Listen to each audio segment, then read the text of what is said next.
Alright,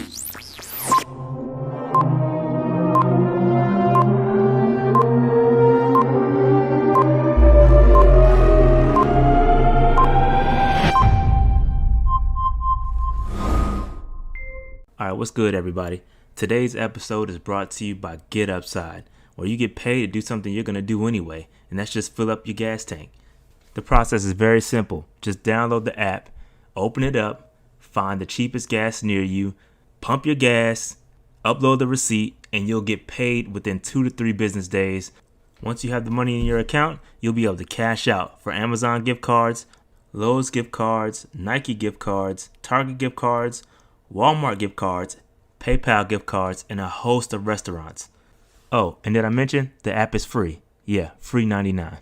Join using my link and you'll get an extra 15 cents per gallon cash back.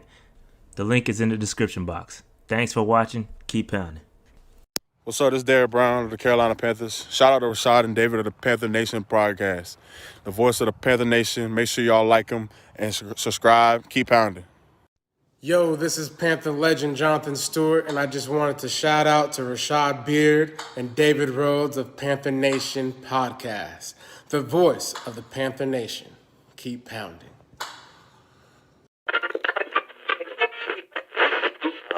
You are now tuned into the Panther Nation Podcast.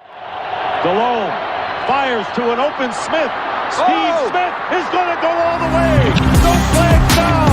Smith scores, and the Carolina Panthers win in overtime. Seal into the Browns. He's intercepted by Kuechly. Kuechly inside the 20 to the 10 and to the end zone for another Panthers.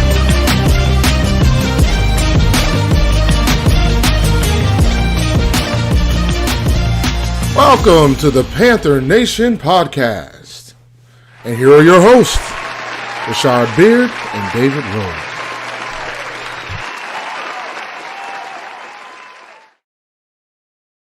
Alright, yo, what's good, people? What's poppin'? What's poppin'? We back. Another week, another L. Dave, what's going on, broski? How's it going? We still good? We hanging in there? We good, man, because we got to hang in there because this might be a pattern, so to speak. Yeah, man. This could be a pattern, bro.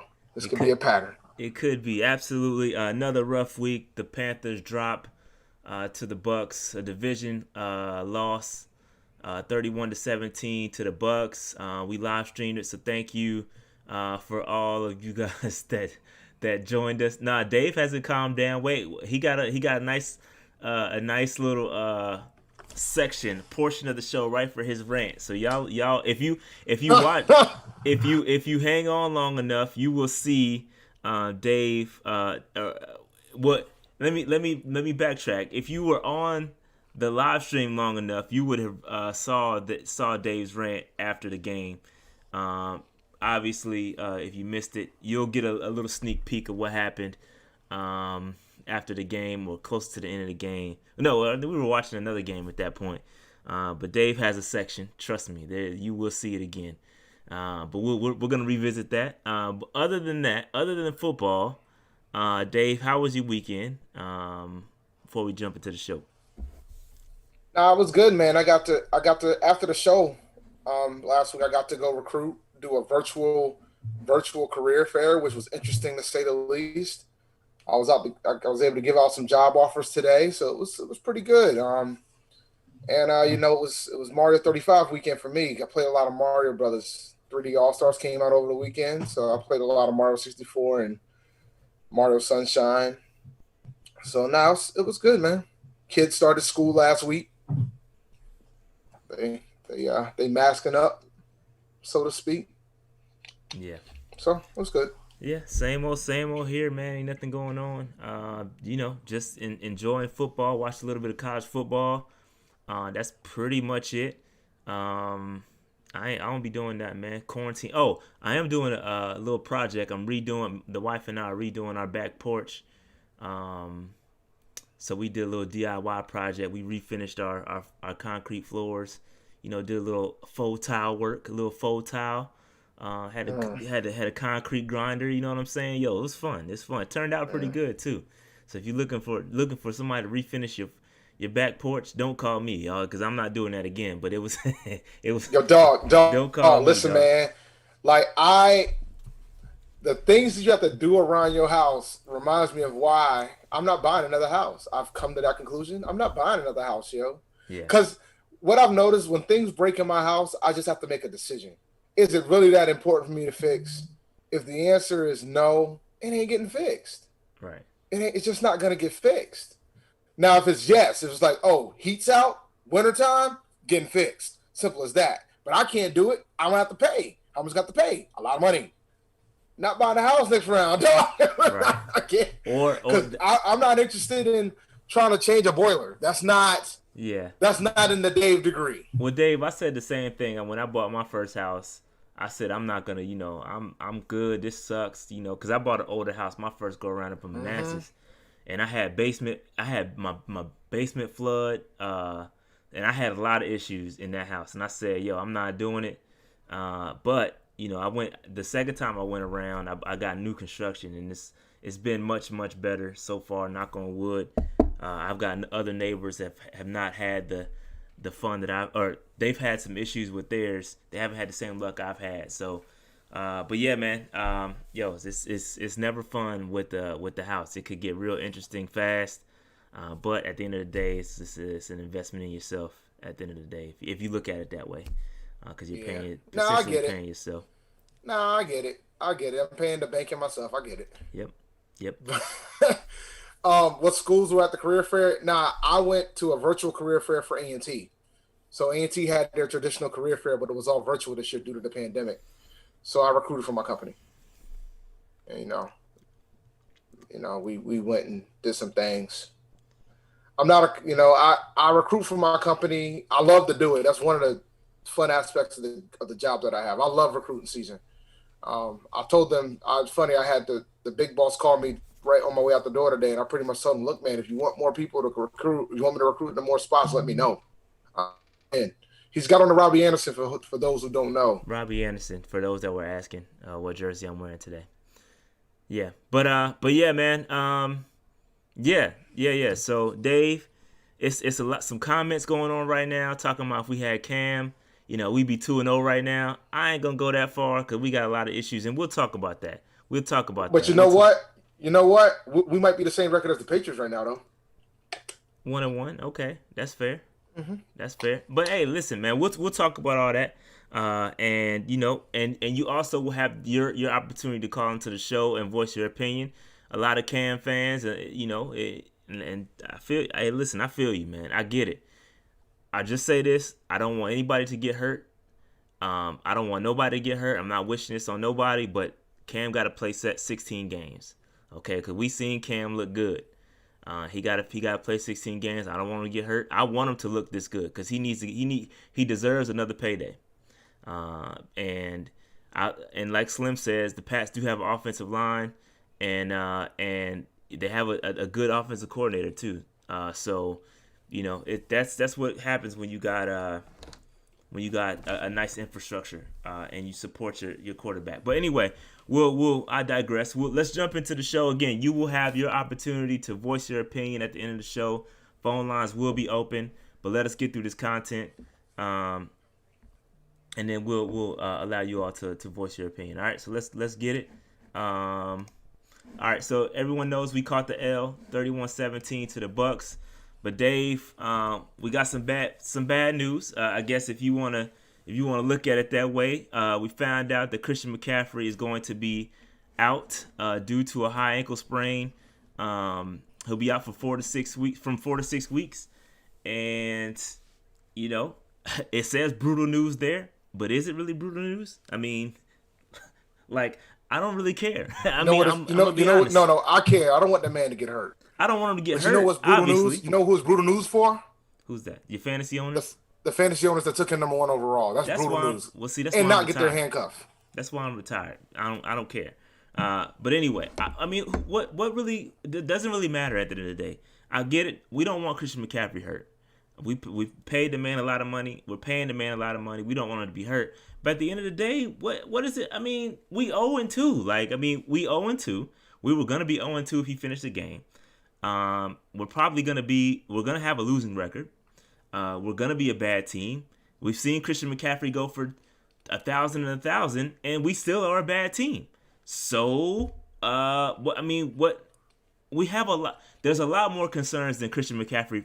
To me, there's a lot more concerns other than Christian McCaffrey being hurt. And if you're a real fan and you watching this game and you know what's going on, then you're not really worried about Christian McCaffrey being hurt, because we got bigger issues. We got really bigger issues. And it's okay. I wouldn't be mad if Christian McCaffrey said, you know what, I ain't coming back to play the rest of the season, man. I'm just gonna sit this one out. I'll wait for y'all to figure this shit out before I come back. And I wouldn't blame him. Wouldn't blame him one bit. Wouldn't blame him a bit. So it's not brutal news to me at all. It sucks, and I don't want nobody to be hurt, for sure. I don't want anybody to get hurt, but it's not brutal news at all. It's not. And I'm not negative. I'm just keeping it a buck. How am I negative? Panthers guy FSU says I'm negative. I'm not negative. I'm keeping it all the way real. If you want somebody to sugarcoat it, you gotta go somewhere else. I'm keeping it a buck. Rashad out here isn't really negative at all. I'm not negative. But I'll tell I keep you what, it real. When you call Derrick Brown a bust after 2 weeks, that's a whole nother discussion. Now that's being negative. I call nobody a buck. No, somebody in the chat did. Okay. Shout out to Slim J, who did say that the position, he did say from day one, the position is not valuable. It's not McCaffrey wasn't a reach though. I'm not rolling with that. Thanks, Slim J. I ain't rolling with McCaffrey a reach. I'm not rolling with that. It's one way to look at it. It depends on how you build the roster. And listen, I'm gonna save that conversation till we get in the offseason. But listen. Okay, so Panthers got FSU. I got a question for you. It's not about tanking, right? What did you expect us to? How good did you expect us to be this year? What was your record prediction? No offseason, new head coach, nobody's coaching the NFL. What was your prediction? Because this is about what I expected Christian McCaffrey in or not.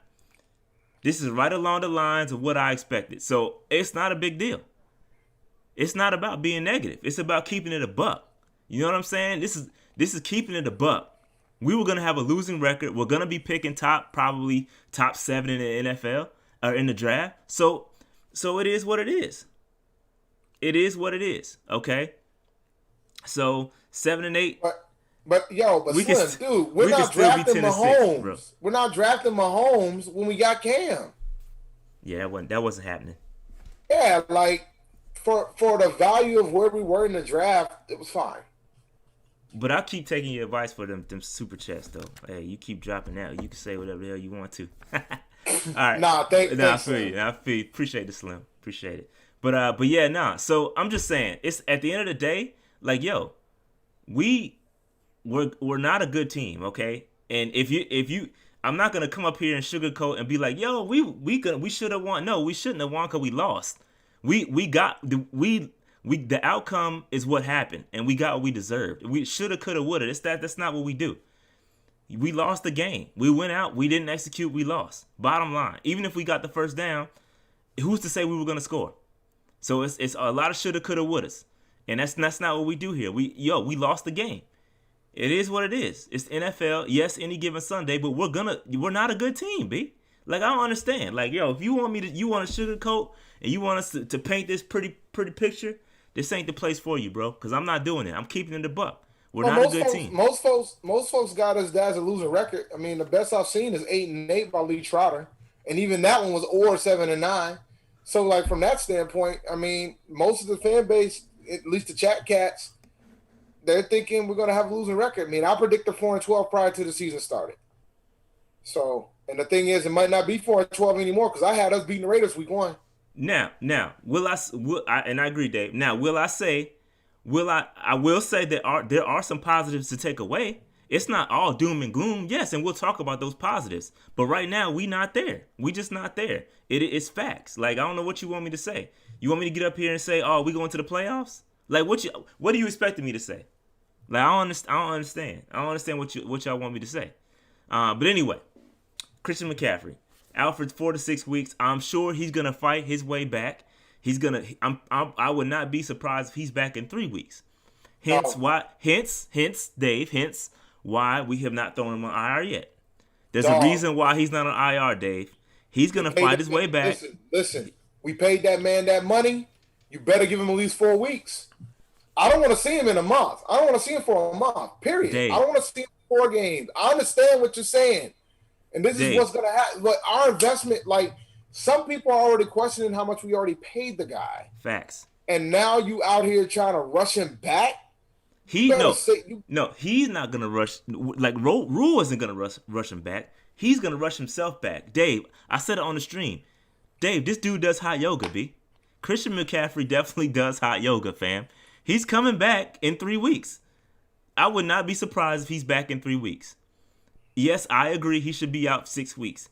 But I'm telling y'all, Christian McCaffrey's a soldier, B. This is the first time he's missed any games in the NFL, and I think in his career maybe. I don't think he missed any games in college either. He doesn't miss games. He's a soldier, B. He's gonna fight his way back. He does hot yoga, so he's gonna come back, and it'll be quicker than 4 weeks, or they will put him on IR. So just keep an eye on that. Keep an eye on that. He's gonna be back. He's gonna be back. And again, the reminder: IR is 3 weeks. IR is 3 weeks. So okay, so he did have a knee injury in college. My bad, I misspoke. My bad. But yeah, he had a high ankle sprain. So it happens. He's a running back. It is what it is. All right. So let's move on. Let's move on from Christian McCaffrey. All prayers go to Christian McCaffrey. Hopefully he gets healthy. McCaffrey, from the Panther Nation podcast to you, take your time, bro. Just don't rush yourself back. Don't rush yourself back, yo. Take your time, man. We got time, B. We got time. You got a whole 5-year contract to go through, bro. Yeah, man. Take your time, man. Take your time, man. Take your time, bro. On that note, like Slim J said, Mike Davis is the pickup, but there's probably better options in fantasy this week for a waiver wire ranking. Maybe I'll do a show tomorrow to talk about that, because there was a lot of injuries yesterday. Yeah, a whole crap ton. There was a whole bunch a lot of drafts have been rethought. Fact. You decided, if you didn't think handcuffs were important, boy, yeah, you're gonna wish you did. It's ugly, B. Because if you're 2-0, you ain't getting your handcuff, bro. If you got McCaffrey right now, unless you're in a fab, you ain't getting the guy you need. And if you want him, you have to pay for him. Yeah. So I will assume, everybody's saying it in the chat, I do assume that that Reggie Bonifant will get called up, but I assume this is gonna be a committee situation. You're gonna see Mike Davis. I disagree. I think it's gonna be just Mike. Fam. I think I agree. He will get the majority, but I'm telling you, you're gonna see Curtis Samuel in the backfield. We saw it Sunday. We saw him turn around and hand it off to the dude in the backfield like a running back. So I guarantee you're gonna see more. I need to check. So that would be a good pickup if Curtis Samuel is available. He's got running back and wide receiver potential at that point. He might be worthy of starting because he's a hybrid position player at that point. I guarantee you're gonna see a lot more Curtis. But the concern I have, I'm wondering what the splits are gonna be. Like, I didn't check to see how the splits were because Samuel was getting snaps before McCaffrey was hurt, right? Yeah, I think he got 1 or 2 rushes in the Raiders game, but those were like on like reverses and things. Like I'm talking about yesterday. I'm talking about yesterday. I think he got he got like 2 or 3 rushes. One was, I think, 2 were reverses with lost yardage, or maybe 1 or 2 yards, and then they literally turned around. He was in the backfield, lined up at running back. They turned around, handed him the ball, and he got like 10 yards on that play. I will guarantee you, you will see probably at least 3 to 4 carries like that from but just Curtis. 3. But you talk 3 to 4 out of 25 carries is nothing. But that's what I'm saying is, what was Christian McCaffrey's split though? Typically, I mean, he was still like 95%. That's my point. That's my point. You're gonna see a bit. Yeah. You're gonna see a bit more of a. If Mike Davis is 95%, he's at least a high-end RB2. He's not gonna get 95%. They're not gonna do that. It's gonna be a committee. And I would, if it was me playing fantasy, I would pick up Mike Davis. It just for the speculation to keep him off somebody else's team, I would pick him up. May not start him. I would not play him this week, probably to see how it's gonna go. But Mike Davis is gonna do what Christian McCaffrey does. If you listen to the Matt Rule's latest press conference, he said they're not changing the offense, and that should tell you something right there about replaceable running backs. Did you see Mike Davis' stat line yesterday? He had like 64 receiving yards. He didn't have as many rushing yards because we were playing from behind, but he had like 60-something receiving yards. 8 catches. 8 catches, 60-something receiving. That's 14 fantasy points, sir. Thank you. So they're not changing the offense. They're not. He's gonna do what. But that also says that Davis is gonna probably get at least 80% of what McCaffrey had, maybe more. That's RB1 numbers, dude. If that man gets 8 catches, we're gonna be behind a lot. Grain of salt. We were back. We were down a lot though. I mean, if we get into a Tampa situation, yes. But if it's a Raiders situation, you won't see those numbers like that. But you might still see him run the ball more. Yeah, so you might see the rushing numbers. True. The thing is, you're gonna get 20 touches out of him. That's a lot. I don't think, man, that's a lot. I don't think he'll get 20 touches. I think that's a lot. I think it'll be close, really close. 18, like 19. I think it'll be close. If it's 19, if it's 19, you're talking high end RB2, low end RB1 numbers. 75 receivers. Like, there ain't too many running backs that are getting that many carries a game, bro. I agree.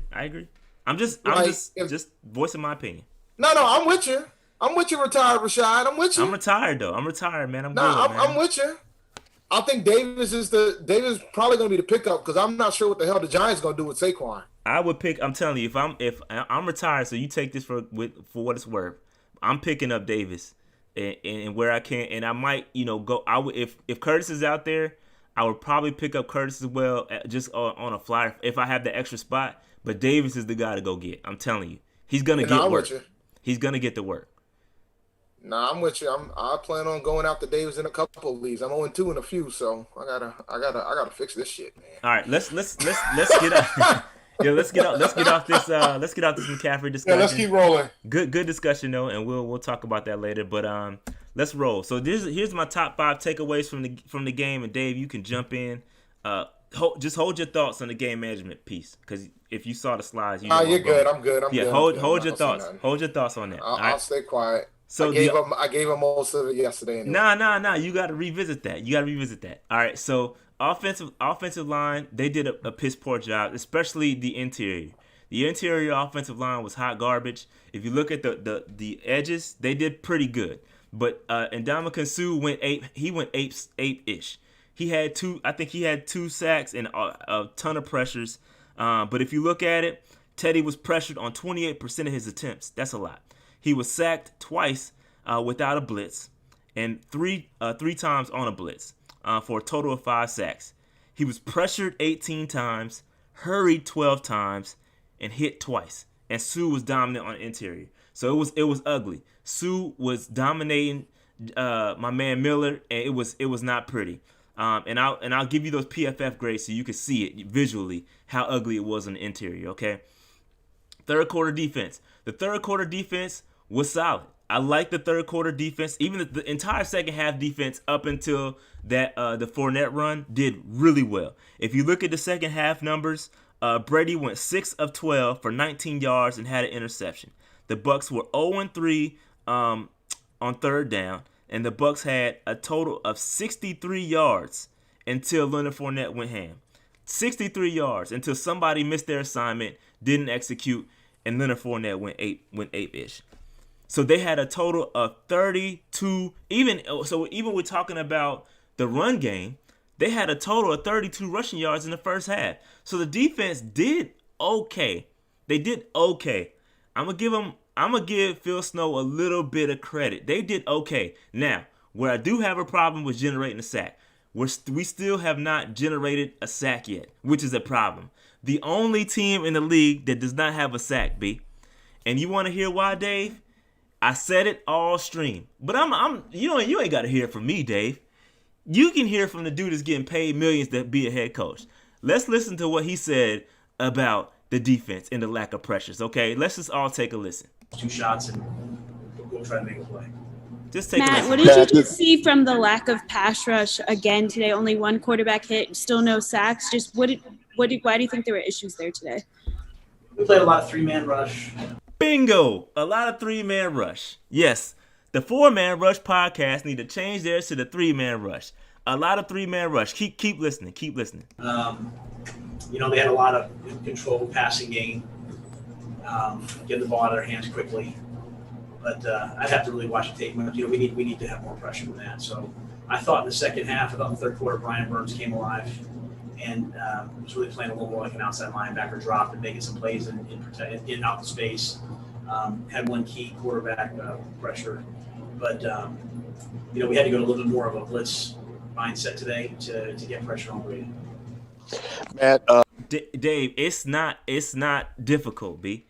You got to generate pressure, and we didn't do that until about the third quarter. When the defense stepped up, you started seeing them generate a little bit more pressure. But the three-man front is the 3-3-5 defense is not going to work here. Okay, it's not. I've seen it enough. Okay, the 3-3-5 defense that we're employing, you got to have an Aaron Donald in the middle that can just lay waste to offensive linemen. We don't have an Aaron Donald, Dave. We don't even got a Donald Duck, B. Our defensive line is awful. It's awful. And you gotta have an Aaron Donald and you gotta have elite corners to play a 3-3-5. Because you're giving the quarterback time to just pick you apart. Dave, let's go back here. So y'all remember my numbers about Teddy that I just read about 28% of snaps, 28% being pressured 28% of his attempts? Let's look at Tom Brady's numbers. Tom Brady was pressured on 14% of his attempts. He was blitzed a total of 7 times, Dave. 7. We only blitzed 7 times, okay? 7 times. Okay? And he was only pressured 5 times. We only pressured 5 times and only hurried him 4 times. And only hit him once. Tom was enjoying his retirement, B. Like, he was chilling. And listen. And we can give credit to the defense, but Dave, PFF had 7 drops credited to the Bucs. Had those receivers caught those balls, they had some awful drops. Okay? The game could have been worse. It could have been way worse. B. He had time to sit back there and do anything he wanted to. Anything. So, listen, we got to do better. We got to do better, man. We got to do better.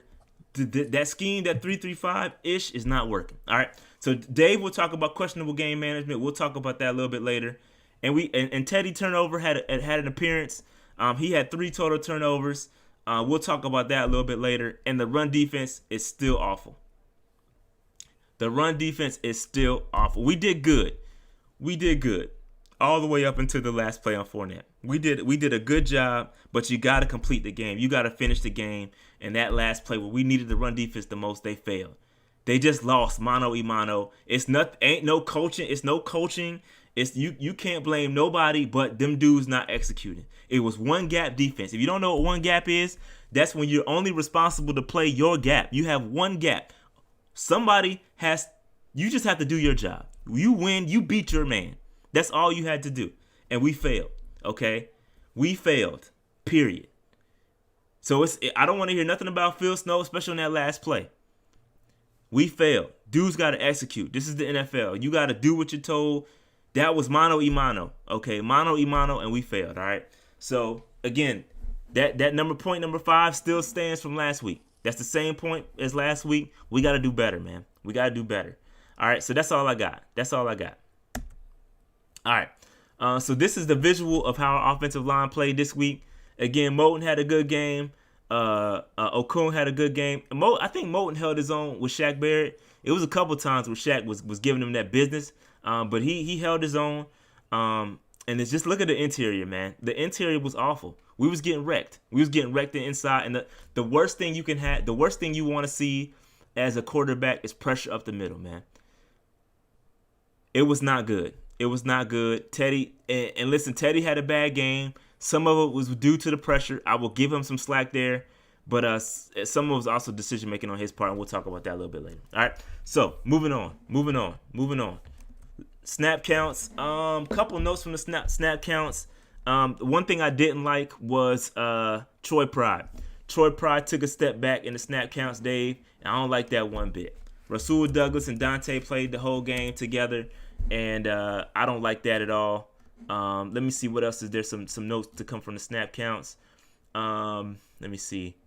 Let me get y'all the accurate numbers here. Rasul Douglas played 87% of the snaps. Donte Jackson played 100% of the defensive snaps. And then you go down and look at Troy Pride, only played 13% of the snaps. See, that's what I don't like right there. That's what I don't like, man. I don't like that. So Donte Jackson played every snap after suffering that injury and recorded his 7th career interception, which we'll talk about a little bit later. Rasul Douglas played 53 snaps at cornerback, and we'll talk about that too, because I think Rasul Douglas still played a really decent game. Tahir Whitehead dropped a little bit, which is interesting. Played 72%. Even they trying to protect him from himself. We went into some different formations where Corn Elder was out there, and I think Corn Elder had a sneaky good game. By the way, I know I take a dump on the cornerbacks a lot, but Corn Elder had a decent game. He played 28% of the snaps. So I think they did decent. They did decent. Other than that, there was no nothing to really take away from the snap count. Those are the two biggest things.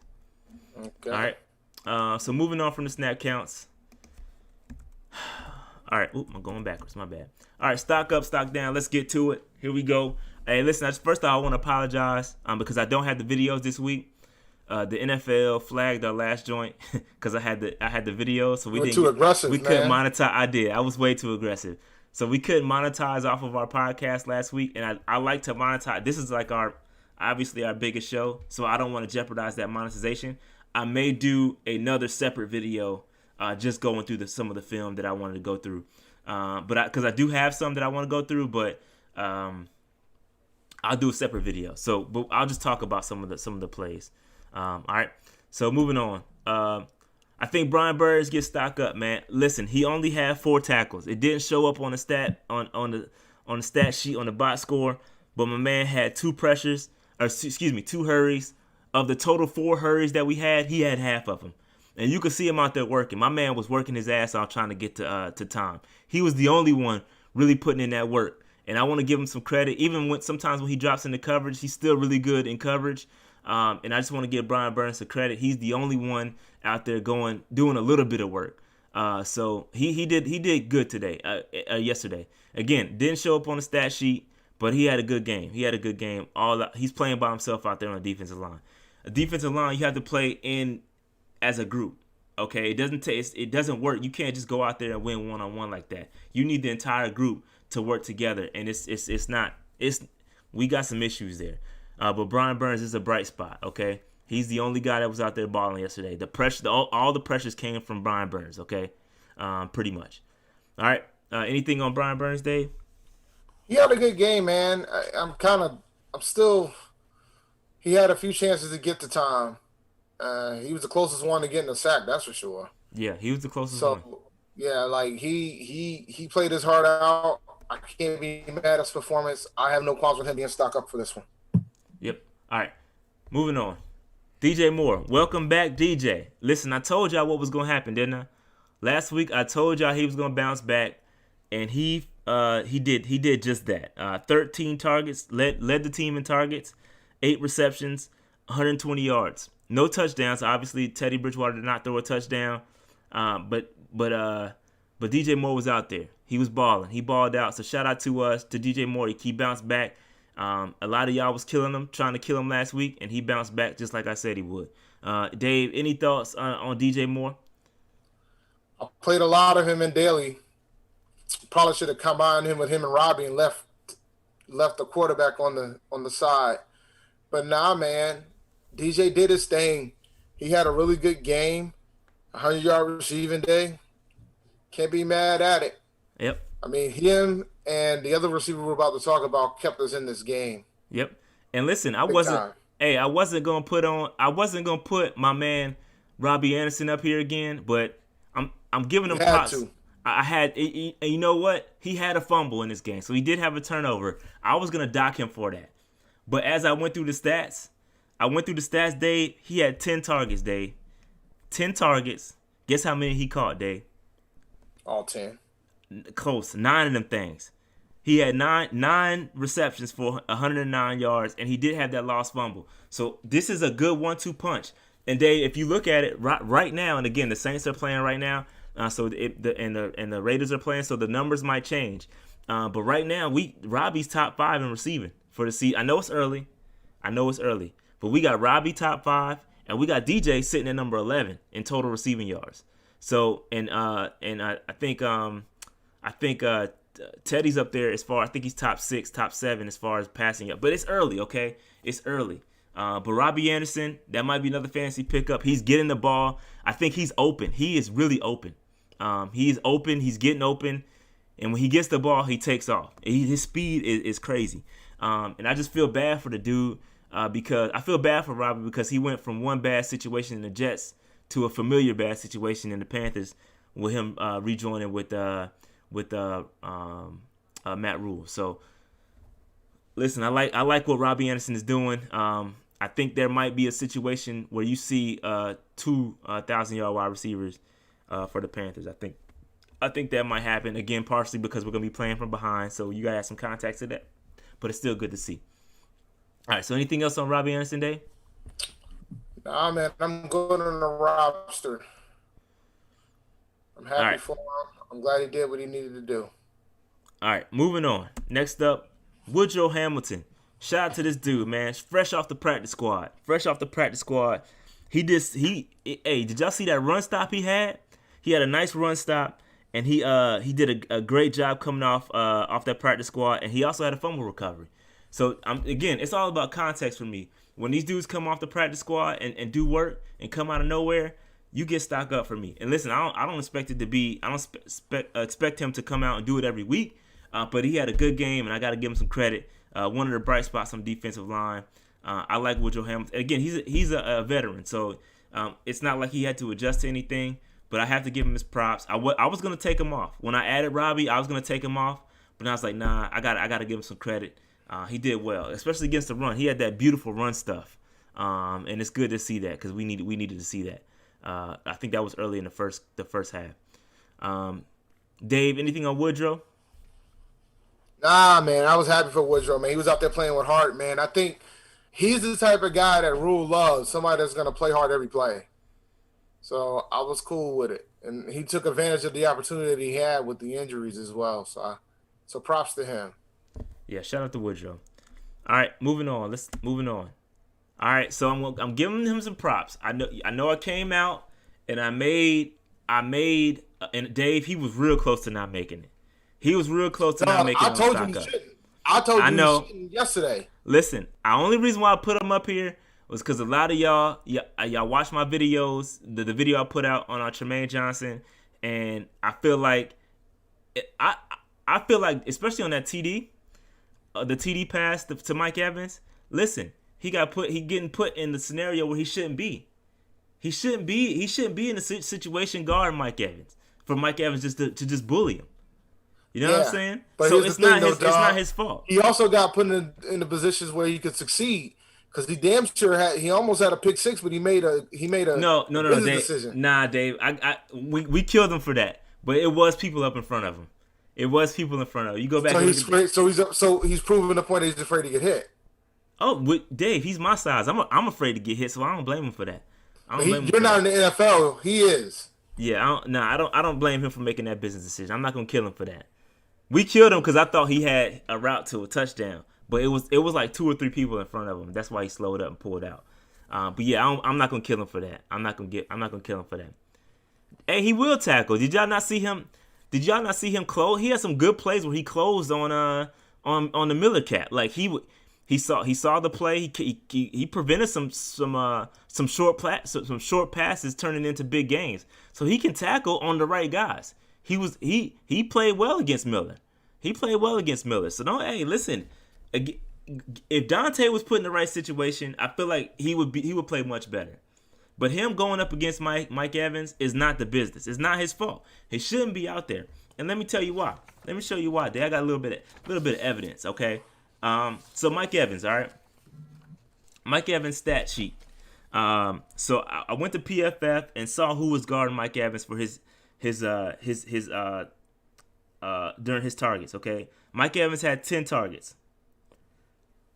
He spent 4 targets with Rasul Douglas, 2 targets with Donte Jackson, 2 targets with, I don't know how this happened, but Tahir Whitehead was guarding him for 2 targets, and Trey Boston for 2 targets. He had 11 yards on Rasul Douglas, 31 yards on Donte Jackson, 54 yards on Tahir Whitehead. How was this dude how was Tahir Whitehead guarding Mike Evans? Please. And I saw that too. I watched, I'm like, how was this dude guarding Mike Evans? What defense are we running to allow this dude to guard Mike Evans? 3-3-5. Exactly. We got five folks in the secondary that's supposed to be playing secondary, and we're still putting that man on Mike Evans. Playing the 3-3-5, man. And he had I think 8 yards receiving on Trey Boston. Okay, so I don't know, man. I don't know. It's anyway. But Donte, he had an interception again. He had his 7th career interception, and he found the ball. Listen, that was a great play because he was guarding a guy. He had to come off his guy to pick the ball. Albeit it was a gimme. He still had to make he had to use his awareness to make that play. So I'm gonna give him some credit right there. Donte Jackson gets stock up this week. Again, he should not be guarding Mike Evans. He should not be guarding. Wide receiver ones. He needs to be in the slot, guarding those speedy guys, the shifty guys, or manning up against shiftier guys. He should not be playing Mike Evans or Julio Jones or Michael Thomas. This not fair to him. It's putting him in a messed up situation. So I stand behind that, and I think he's a good player. He's just put in a bad scenario. All right, moving on. Let's get to these stock downs, Dave. Are you ready? Dave, it's time for you. It's time for your rant, okay? You told me to put Matt Rule on stock down for clock management Right.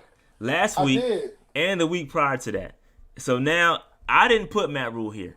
This is not my decision. This is Dave's decision. I'm still saying he should be there. Go ahead. So, the name of this album puts it in perspective for me, man. Some of y'all need to wake up. Album turned 10 today, 10th anniversary of the record. But here's my thing with Matt, man. I understand folks want to get this man some passes. I understand folks want to say, he's a new coach. He's a new NFL coach. You need to give him a pass. But dog, he's getting paid almost $10 million a year, $9 million a year to do this job. And one of the key things to do this job is this clock management. And his clock management is freaking atrocious. He hasn't had a good half. He hasn't been able to close a half yet because of his clock management. So when you start talking about, we got to give him some slack. No.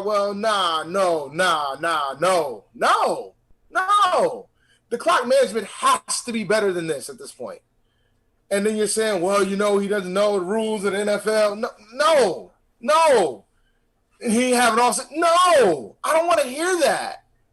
He gets the rule book just like the other 31 coaches get the rule book, man. He should know how this works. This is not tough stuff. Now it's easy. You're going to say, Ron wasn't good at it either. He wasn't this bad. No, I disagree. No, he wasn't, dog. He wasn't this bad. No, sir. And I think he was consistent with his clock management issues over years. We talking about a dude with 2 games. Rivera had years of terrible clock management. It's not the same thing, yo. It's not. Yo, but you can't be out here. But we're always giving Rivera that heat. But the thing is, we've already seen 2 sample sizes of how Rule's doing this so far. And they're both piss poor. I agree. Both of them. I don't poor. Listen, I don't disagree. If Rivera was bad, this dude's abysmal to this shit. I don't disagree. He's abysmal to it. Yeah, I wouldn't go there. Listen, here's my thing with it. It wasn't pretty, okay? And if you were watching during the live stream, You heard me saying we've got to score before 3 minutes. We've got to score before 3 minutes. We've got to score before 3 minutes. And I don't think it's just on him. I think a lot of it has to do with Joe Brady and execution. Like, listen, a simple thing that we could have did. Just a simple thing.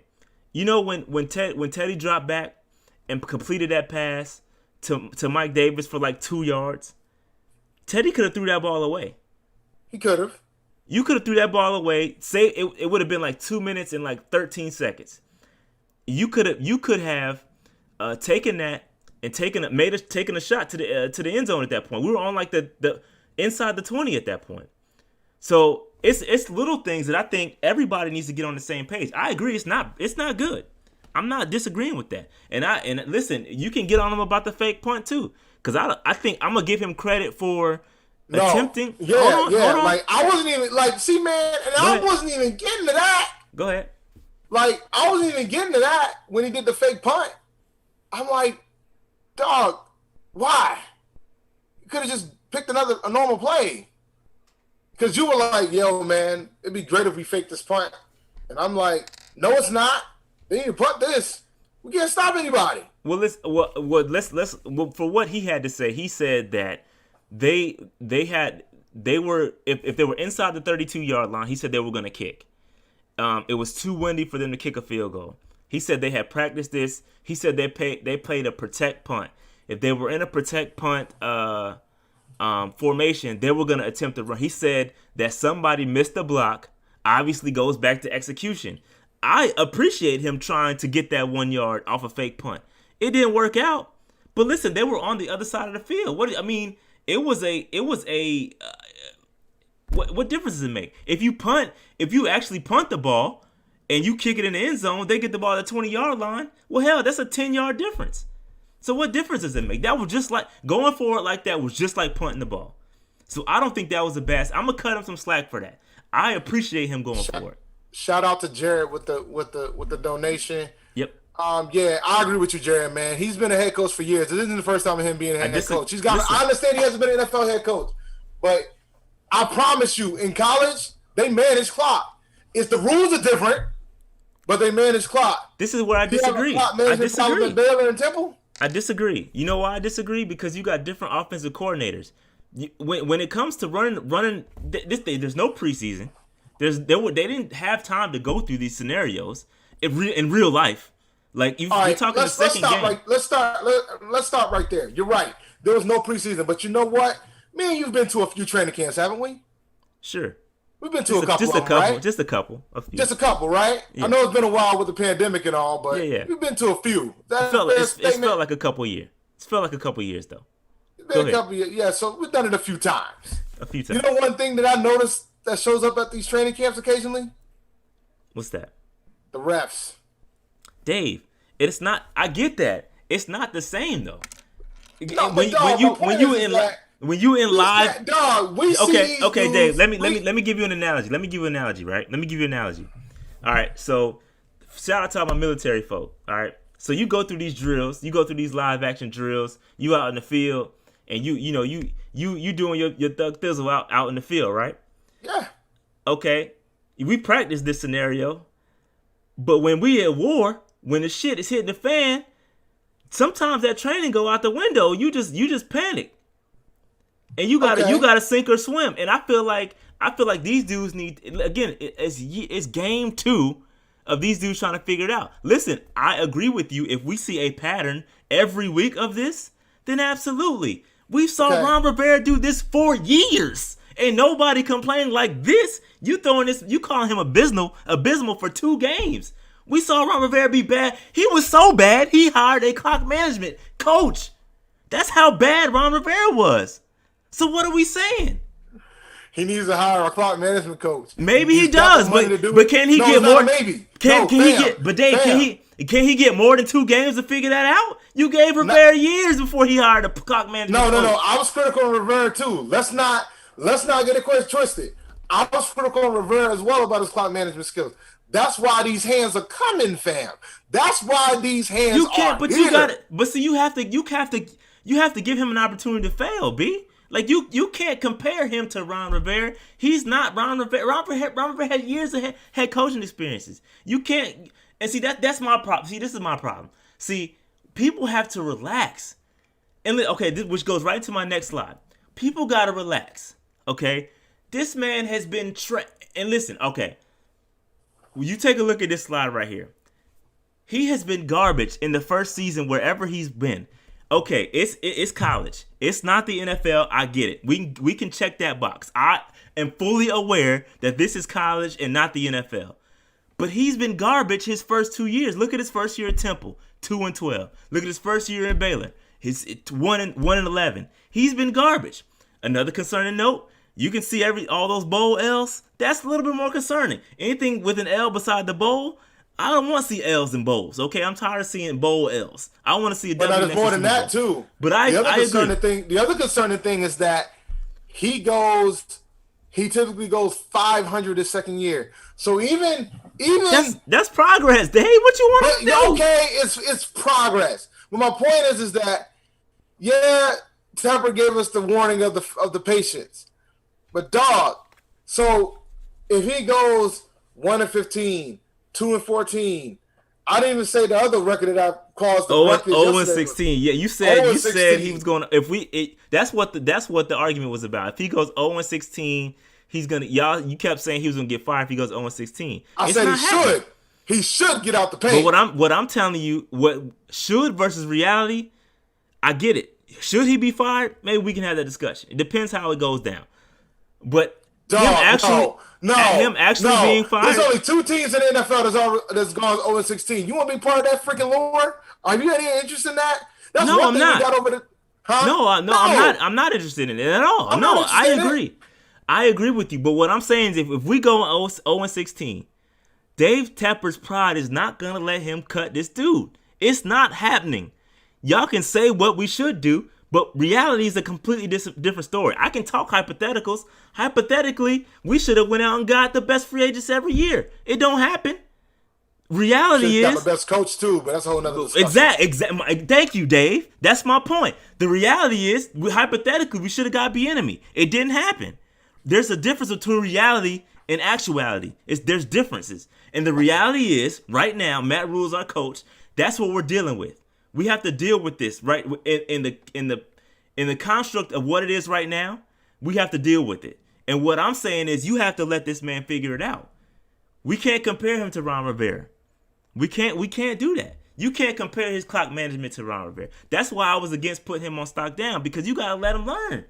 This dude ain't never coached in the NFL. No, he's making too much money for that. Dave, you are killing me, bro. Listen, man. All right, this is the way I see it. Imagine you go, right? Imagine you hit a company up. Let's say you go, you make the decision, and you make the decision to go start working at another company, right? They pay you a lot of money, all right? They pay you a lot of money to manage this empire, this big conglomerate portion of this corporation. They pay you a lot of money. How long you think you got before they start pulling that plug on your behind? It ain't long, fam. This the NFL, Dave. And I'm telling you, they're precious. Those jobs are precious. There's only 32 head coaches in the NFL. You're talking about David Tepper's hand-picked guy. He picked this. Looks like me. He is me. He reminds me of me. This is David Tepper's guy. He is not firing this dude after 1 year. So I got a question, bro. You think it's gonna remind him of him if he goes 2-14 or 1-15 and 0-16? What you talking about in three years? No, I'm talking about now. He looks like me. He reminds me of me. He's just like me. I thought Tepper was a winner, fam. Tepper is gonna ride this wave at least 3-4 years before he makes a decision. At least 3-4 years. And you're talking, and I'm not. And listen, Dave, there's a difference between what I think we should do, because I thought we should have did a lot of things different. I'm not speaking about me. Be clear. This is not what I would do. This is about the reality of the situation. There's, again, what I would do versus reality. This is Tepper's hand-picked guy. The reality is he's going to be around for at least the next 3 or 4 years. That's just the reality. It's just facts. It's just facts. I'm sorry, man. I'm sorry. It doesn't change the fact you shouldn't be on stock now. I still think he should be there. After two games, aside, it's not fair, man. That's not fair, dude. You gave Ron Rivera all the time in the world, B, and you give this man 2 games with no training camp. No training camp. No pandemic. All these different things going against him, and you give him 2 games, B. At least give him 5. I'm down with the 5 game. If I need to see progression after 5 games, that's where I'm drawing the line, Dave. If I start to see a trend at 5 games, I don't want to pull up the schedule. What's our next 3 games? I know we got the Chargers next week. What's the next 2? I don't know. What's the next 2? Yeah, Rivera won a game, Marcus. Rivera won opening day. He upset the Eagles. What's the next 3 games? I have no idea. I know it's the Chargers. Who's after the Chargers? Chargers. I don't know who's next. Cardinals. That's an L. You can forget that. What's the next one? We can't. The Falcons. We'll beat the Falcons, man. We gonna beat. Where is the Listen, Falcons dog. Game? Where's the Falcons game at? It don't matter. Ain't no fans gonna be there. That's true. It's gonna be in the South. It might be fans. It might be fans by then though. It might be. Nah. In Atlanta or Charlotte? No. Yeah, I think y'all so. still pandemicing it up. We'll see what happens. All right, let's get off the Matt Rule thing because I think he deserves a little bit of time, and I think the Cardinals will destroy us. I think we can beat the Falcons and we can beat the Bears. Man, we can beat the Bears. Winnable games are coming up. No, my thing is this, and then I'll close it. I his salary shortens the leash for me. I'm being real. I feel you. I'm just being frank because like if we hire somebody that's a coordinator, he ain't making this. You follow me? He ain't making almost $9 million a year with the option to make 10. He ain't making that. You follow me? So when you make that amount of money, when you're a top 6 paid head coach in the NFL, the accountability goes up. It doesn't go down. It goes up. Yeah, but Dave, the context to that is he gave him a 7-year deal, B. How many 7-year deals you see handed out there? Didn't Shanahan get a long deal when he was at Washington? Yeah, where's he at now? He's not coaching. But it's his decision because they paid him for years. Snyder paid him for years to stay at home. Listen. So, Gruden got a 10-year deal. Exactly. And he's still going to be there no matter how bad they're not just going to walk away. He's going to be there. You get the longer your contract is, the longer your leash is. It's the opposite of what you're saying, Dave.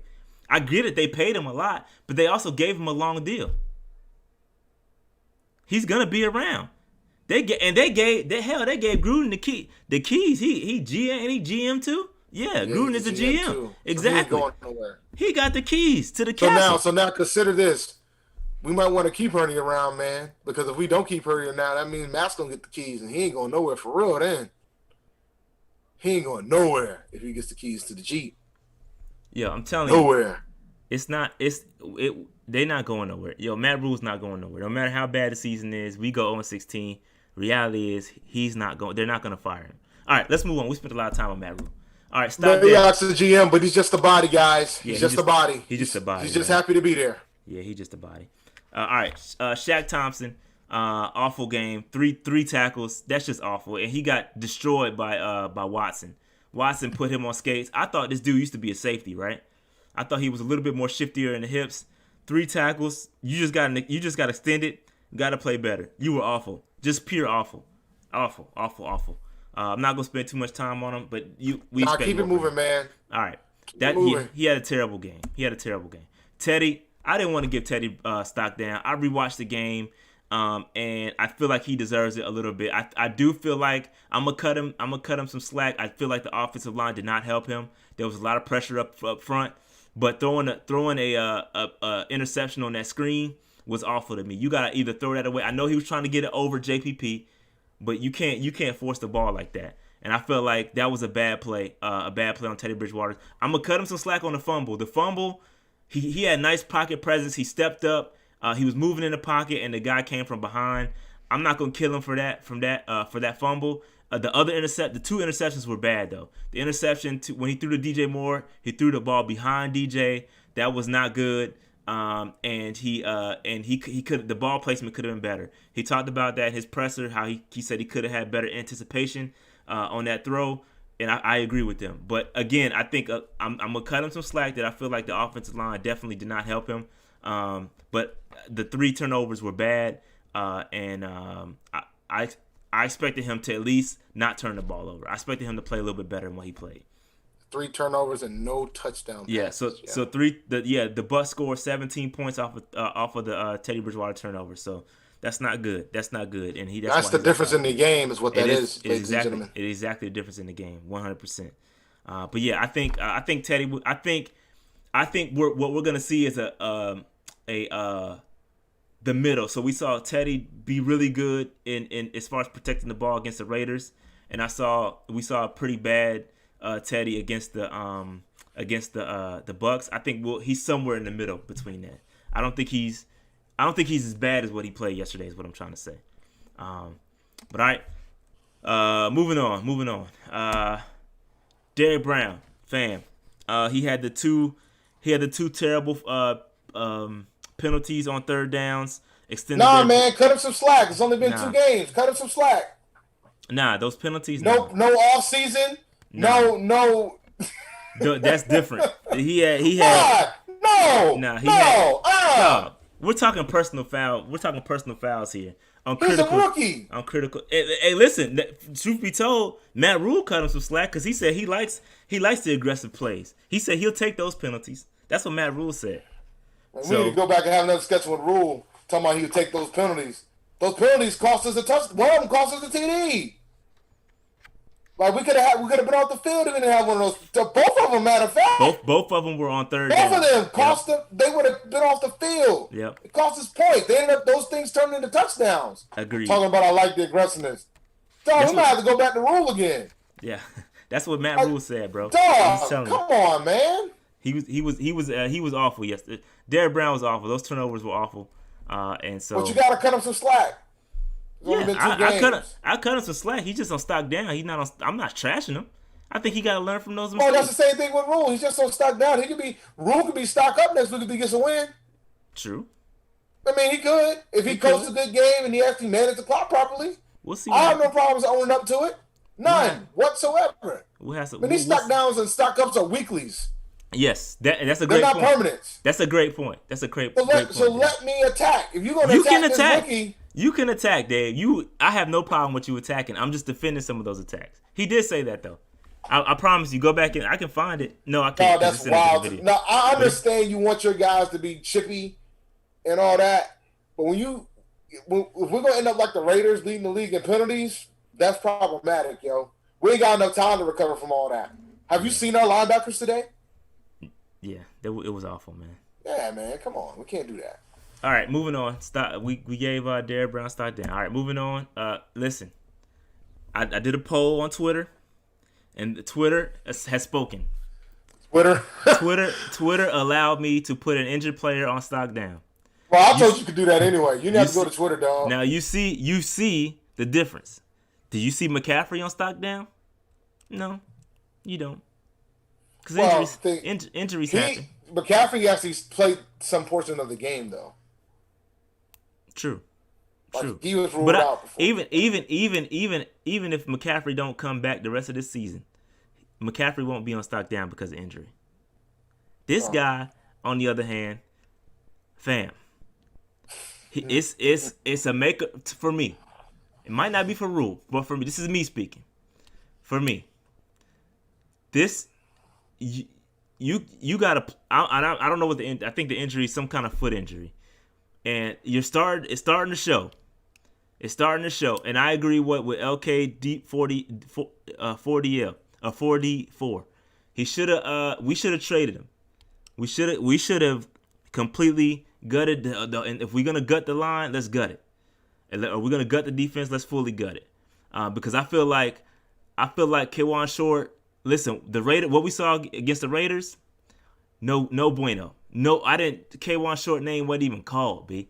And then here we go. He's injured. Another injury. We go from a shoulder injury or something, a upper body injury, now to a lower body injury. And this is a make or break year for you. Next year you can be cut. So I'd like to see him on the field. I think our defense needs him to step up. We need KK. We need 2015 KK. What we need on this defense. If we can get 2015 KK back, then this defense will be really good. Or not really. Excuse me. They'll be much better. Let me not say that really good. I take that back. We will be much better. The defensive line will be much improved. I think you'll see a better Brian Burns. I think you'll see a better Derrick Brown. And I think you'll see a little bit better some secondary play just because of the pressure. But I feel like we need this dude. We need him. I don't know if he's gonna play next week. We'll find out if he comes to practice on Wednesday. But it ain't pretty far, K'Wan Short. We need him to. Now if he would have played well, on Friday on last Sunday against the Raiders, I don't think I would have put him on this list. If he would have had a sack last week or some sort of impact last week, I don't think I would have put him on. I would have put him on stock down. But this is a trend that I don't want to see. So you get stock down for me. Anything else on KK, Dave? Do you agree with that assessment or not? I agree with the assessment. I definitely agree. We probably should have traded him. But yeah, man, this is tough. Yeah, he's cuttable. He's cuttable next season, and so I just can't see him paying him another $20 million for this performance that we're. And again, week by week, this is a week by week thing, but I'm starting to put the weeks together. You have to take it in the context of last week. So that's how I'm rolling with this. All right. So he's got to do better. All right. Moving on. Dave, tracking the tank. Everybody wants us to tank for Trevor, right? Tank for Trevor. Right now, if the season were to end after 2 games because of COVID, the Carolina Panthers would be the number 1 overall pick. I don't know what I'm just making that up. I don't know if that's true. But I'm pretty sure we would be. If it comes down to points, we're not, because Atlanta out here scoring 39 points and blowing games. So that's true. But yeah, right now, we will be picking number 1. And listen, it's a lot. I got into a Twitter spat with somebody about Trevor Lawrence. Okay, talking about if we did happen to finish 0-16, we would be picking number 1 overall. What do we do with? What do you think? What do you think?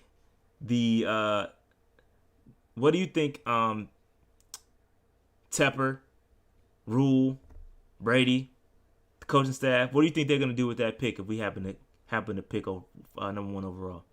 Try to trade it. I think so too, Dave. I think so too, especially. But I think they're not, because like they handpicked Teddy. I don't think that's what right. I think that's what the fan base fails to realize. We let Cam go there and handpick Teddy. Thank you. So they're gonna trade that pick. You have to, and listen. It's not about what I would do. It's not about what Rashad would do. Rashad would do something completely different what the Panthers were doing. But you have to look at it in the context of what's going on. Just like Matt Rule was hand selected by David Tepper. Teddy Bridgewater was hand selected by Joe Brady. Okay. I'm gonna hit it for you guys. I'm gonna hit it home, and I know Rashad ain't gonna like it when I say this. Go ahead. The only way you guys are gonna get Trevor, the only way the Panthers getting Trevor Lawrence is if Rule's fired, new coach GM comes in. For me, so I don't see any other scenario at this point. With Rule there, if we have the first pick, we ain't getting a quarterback in the first round. I don't disagree with that. Words. So Jared asked me what I would do. So if it's me, I'm sitting number 1 overall.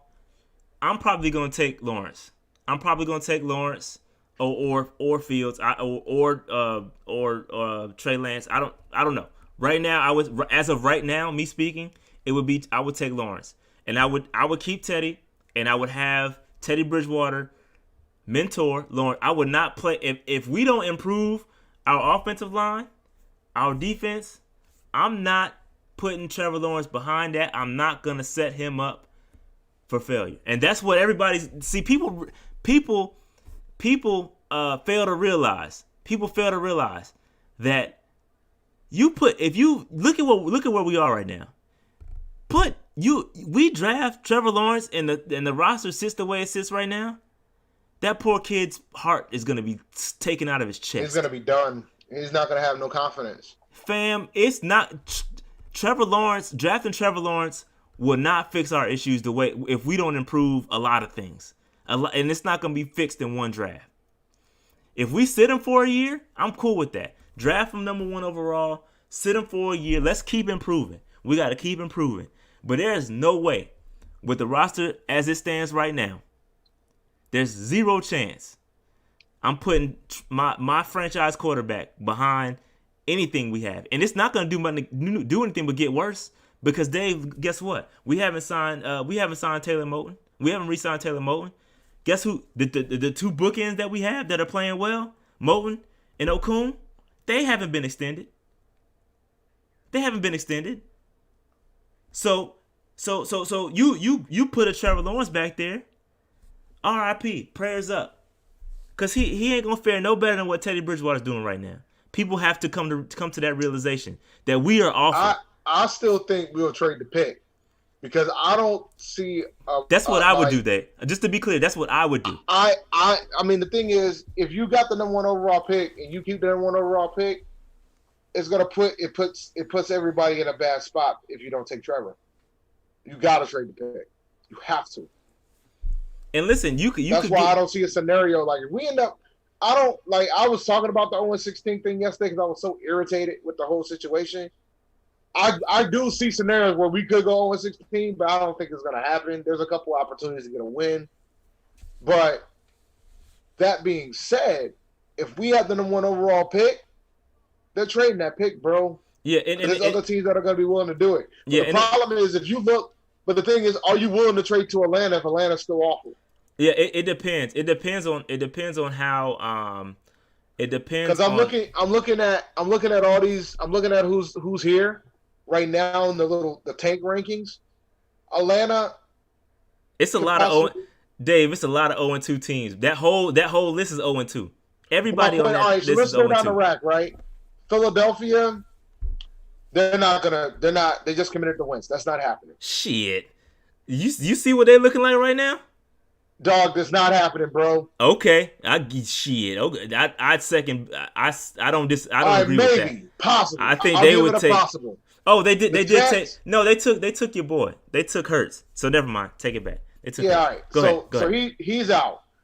The Jets got Darnold. They're not ready to get that up yet. Gase got him. They're not ready to change that. The Giants just drafted Daniel Jones. Not happening. Denver, Drew Lock. Not happening. Miami, Tua. That could happen. Minnesota. Nah, I don't think that's gonna happen. Minnesota could. Have you seen Kirk Cousins, man? Minnesota could absolutely take a quarterback. I agree. Yeah, so I agree there. They could potentially jump. Detroit too. Detroit could too. Cincinnati, no. Atlanta, maybe. I think Atlanta absolutely would. Atlanta, dude, Matt Ryan is old as hell, B. It's about time to move on for them. But I think Miami got Tua though. I don't think they're gonna. If Gase gets fired, then that opens the Jets up. But that's the only way. I agree with that. But listen, so and this is probably what I would do. And again, there's a lot of scenarios. We're talking about the draft, and it's the second game of the season.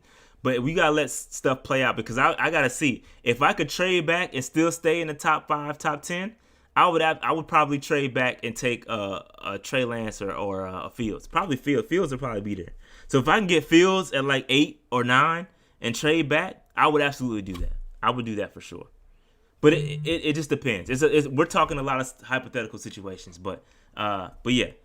So the moral of this story is we got a long way to go, and taking Trevor Lawrence is not going to fix our issues. Trevor Lawrence is not going to fix our issues in year one.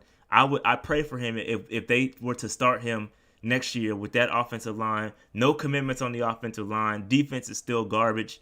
I don't know. But it's not pretty. It's not pretty at all. But again, getting either one of these dudes is not going to fix our problems overnight. We got bigger issues, and it takes draft picks to fix those issues. I like Fields too, though. I like Fields too a lot. And again, it's a long way from now. It's a long, long way from now. We got a long way to go. All right, let's open up these phone lines, Dave, I think. Oh, we got the Chargers coming up next. We'll probably talk about that. I might do another episode to talk about the Chargers. But they got Justin Herbert. I think Justin Herbert caught somebody slipping. Oh, he almost caught the Chiefs slipping. I think that has a lot to do with tape. Once you get tape on the cat, I don't think he'll be as great next week. We don't know if Herbert's starting, bro. Yeah. I don't think it. Anthony Lynn said that if Taylor's available to play next week, that's who's playing. Taylor's still the starter. So we don't know what we're getting. But I will say, Herbert looked good yesterday, bro. I watched that game. No tape, man. Herbert looked good, man. It's zero tape, man. Yeah. So if they decide to keep Herbert at it, this is another game we probably gonna lose because Herbert didn't look bad, bro. Yeah, but their defense is good. They got their defense is really good. Let's be clear. Yeah, they got an elite secondary. So it's gonna be tough sledding. They got Melvin Ingram on the edge. Melvin Ingram and the Bosa. So, good luck. Good luck. Not gonna be pretty at all. Beginning of the season, I had us winning this game. By the way, I don't. I take it back. We losing. Yeah, we can probably lose this one. We're losing for sure. That pass rush. Oh, Melvin Ingram is hurt. I don't know. The defense is still good without him, bro. We're not sure. That secondary is still elite without Derwin James. They got like 4 dudes. They got 4 dudes back there. I would absolutely start Keenan Allen. Keenan Allen is definitely a starter for me. And Mike Williams and Austin Eckler. All of them. Start all your Chargers, B, because it's gonna be ugly. I would start Chargers defense because if the drought of the second, if the drought of our offense happens, they're gonna be able to have a field day against it. I know you guys want me to be more positive, but look, man, in the art of the tank, this is the way it goes. Like before the season, I thought we had a chance to beat these guys, but I watched them play yesterday. They were the game after Panthers Bucs, so I watched them play, and I'm like, yo, Herbert was out there doing his thing. All right, Dave, go ahead and join that free conference call. I'm about to open up the phone lines real quick. Oh, Snapples! I never joined it to begin with. Hold up. No, you good.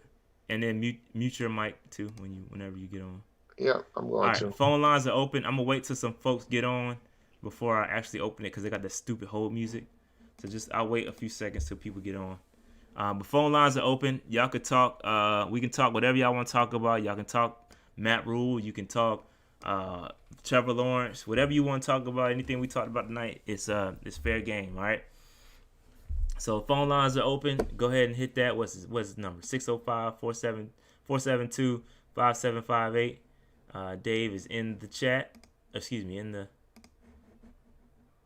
that joint. Welcome and thank you for choosing freeconferencecall.com. You're helping people around the world communicate for free. There are 2 participants in the conference. Please announce yourself. All right, Noli, what's good? Nothing much. How are y'all doing? Pretty good. What's poppin', broski? Long time no here, man. I know, man. Start of the school year has been hectic, so Mondays have been busy, but we're starting to settle down now, so. Well, welcome to the jungle, bro. Can you hear me? Yeah, you're perfect. I can hear you. All right, good. All right. I wanted to talk about the tank thing real quick, but before I do, Dave, do you mind if I ask you a quick fancy question? Sure. I got to offer AJ Green for Dak Prescott, and I already got Chris Godwin, DK Metcalf, Robbie Anderson, and Cooper Kupp. Would you take that? You got offered AJ Green? No, I got offered Dak for AJ. Oh, yeah, you need to take that. Okay. Yeah, you got Godwin, and you need to take that because I don't know what AJ's doing, bro. AJ's eliteness might be on a decline. What's your quarterback situation though? Before you take it, Drew Brees. Oh, Drew Brees. What is he doing, by the way? Nothing. He's not doing too bad. He's throwing for 2 touchdowns. I gotta move on. But all right, I'll do that. And then this whole tank thing. But real quickly, I'm with Shad. I'm not mad with these games. I'm watching these games like I did the second half of last year. You know, I'm cooking, I'm cleaning. You know, I'm not 100% focused. I'm doing my errands. It's not worth my full attention and energy, but I'm still watching from start to finish. So, expectation. I just had a hard time seeing 7-9, even if Joe Brady's offense is that good. We just COVID and everything. I just had a hard time seeing 7-9. Right now, I'm seeing 2 to 3 wins. So it is what it is. And people need to stop being mad at Teddy. I talked to Jerome. Like, at the end of the day, he is a very efficient game manager. Cam masked a lot. That's not Teddy's game. Teddy is a top 15 QB, and I would say between 10 and 15 if you got a good offensive line, a good defense, and some weapons. He cannot do what Cam, Mahomes, and all these dudes can do. So people need to stop getting mad. Like, Teddy just – the reason why he looked good on the Saints is the Saints have a great team.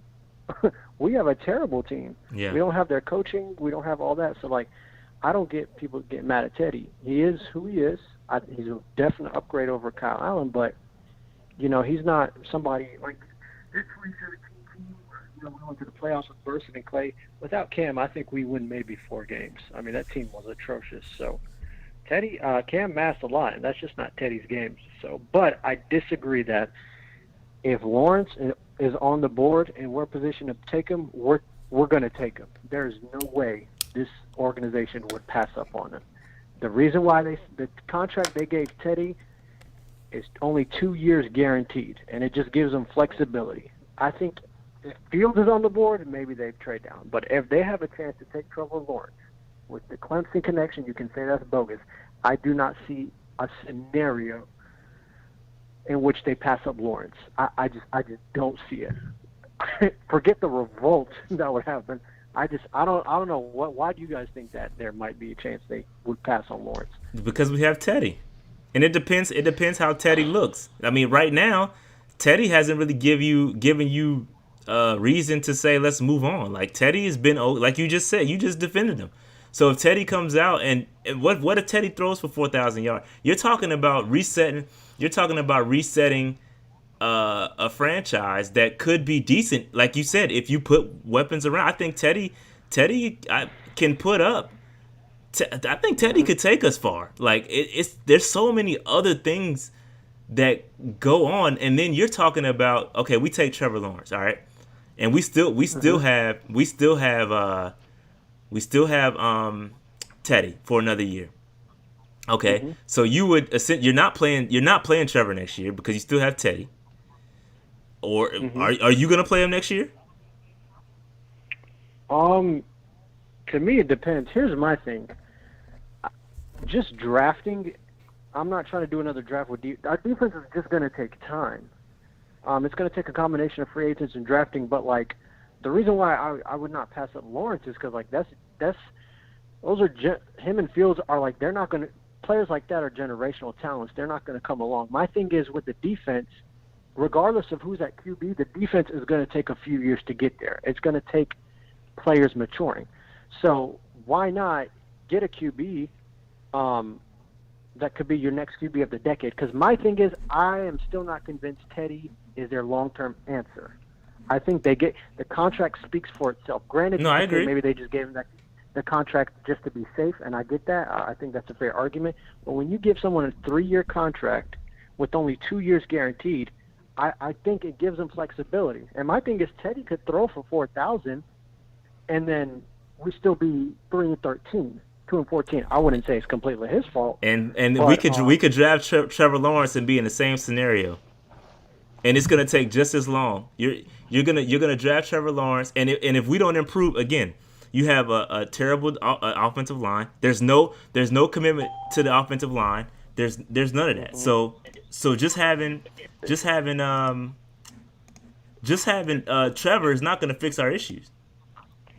No, it won't. It won't at all. But I think Trevor or Justin are so special that they could, like Cam did, win you a couple of those games where you need to make one or two plays. Because I feel like they're just that talented. And I'm not saying Teddy can't do that. But I think in the meantime, I think they could make those plays. And with Justin or Trevor, I'm not saying we're going to automatically have a winning season. It would still take time. I just don't think you could pass up on a talent that good if we're in position. Granted, I still have the Jets and the Giants finishing worse than us right now because they are hot garbage. Again, but agreed. If we're in position, Fields I could see. So if we're number 2 and Fields is there, I could absolutely see that. But if we're at number 1 and Lawrence is there, I'm willing to bet money right now. I will put a lot of money. They are taking Trevor Lawrence. I do not see them taking anybody else. If anybody wants to put money on that, Again, what I would do versus what they would do is they're two different things. So I don't want anybody getting misconstrued that if we're number 1 overall, I would take Trevor Lawrence. I would do that personally. I'm talking about what they would do. So let's just be clear on that. Oh no, I get where you're coming from. What I'm saying is I'm willing to bet money they will take Trevor Lawrence if they're number 1. I'm willing to bet money I cannot see it would just make too much sense. But yeah, like I said, if anybody want to if you're so confident, I will throw money on that. Fields, if they're number 2, I think Fields would slide. It's just what it is. But with Lawrence number 1, I think it is. They would take him. And rest of the year, man. The last thing I'll say, man, just everybody who's getting upset, lower your expectations. They should have been lowered before the year started. That's why I'm not watching these games. I don't really get mad or anything. It's a rebuild. Whether it works out with Rule or not, oh well, but lower your expectations. That way your blood pressure won't be boiling on watching the game. Agreed. All right, let's get Jay Simp. Jay Simp is on the phone. Appreciate Go ahead. It. Yeah, no problem. Go ahead, Jay Simp. Appreciate it, Oli. I got a few. I'm gonna just start with some questions for you. Yeah. For both of you, David and Rashad. First up is when do you think we're going to be back to competing for a division title? I'm talking about years. How many seasons from now? Competing for a division title. I've always said 3 to 4. That's what I've always stuck with. And when do you think we're gonna be back to legitimately competing in the playoffs? I feel like if you're competing for a division, you would be competing for the playoffs. So I'll stay the same answer. David? But what he's saying is it's one thing to just win the division, but are you really going to be able to do damage? So you're thinking in year 3 we're going to do damage in the postseason? So you're saying okay. So no, you're saying so. Repeat your question. You said right. So when do you think we're going to make the play?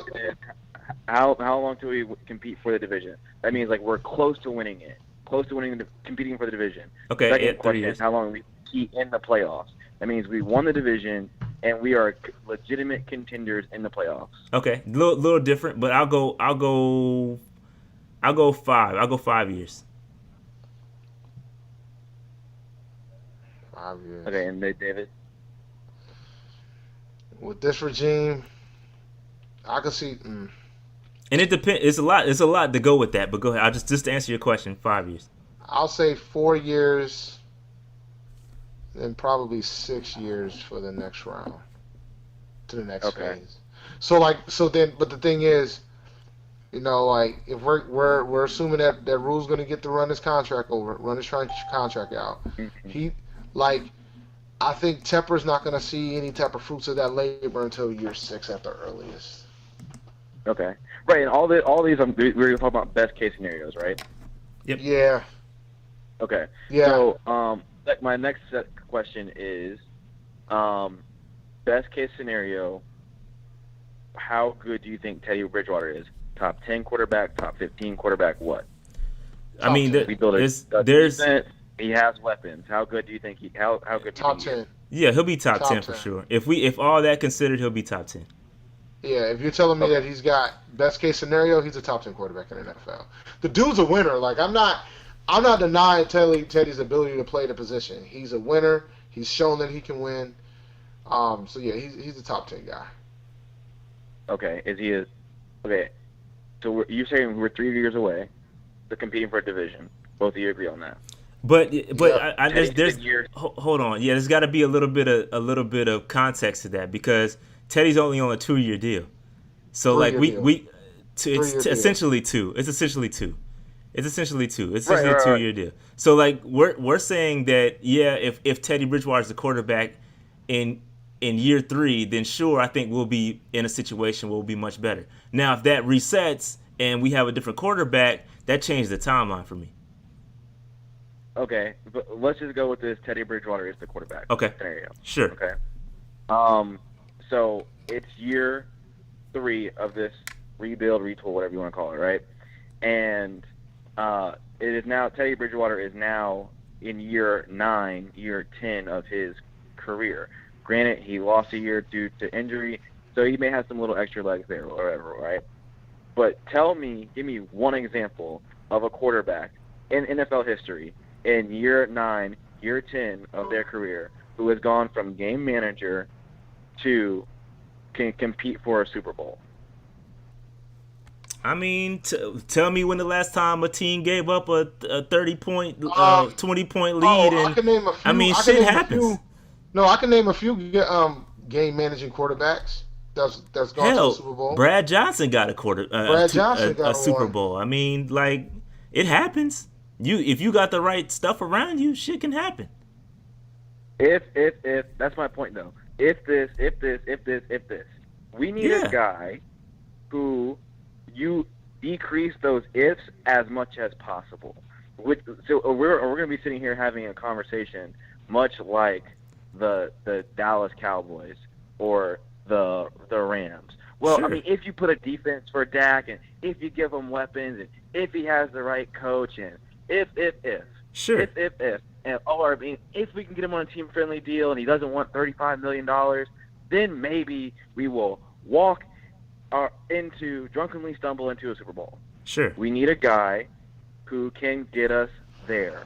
You've gone through the formula of what it takes to give yourself the best shot. There are going to be a lot of ifs to win a Super Bowl. Let's just get that out the way, right? But you need to decrease those as much as possible. You need a defense, you need a running game, you need a quarterback.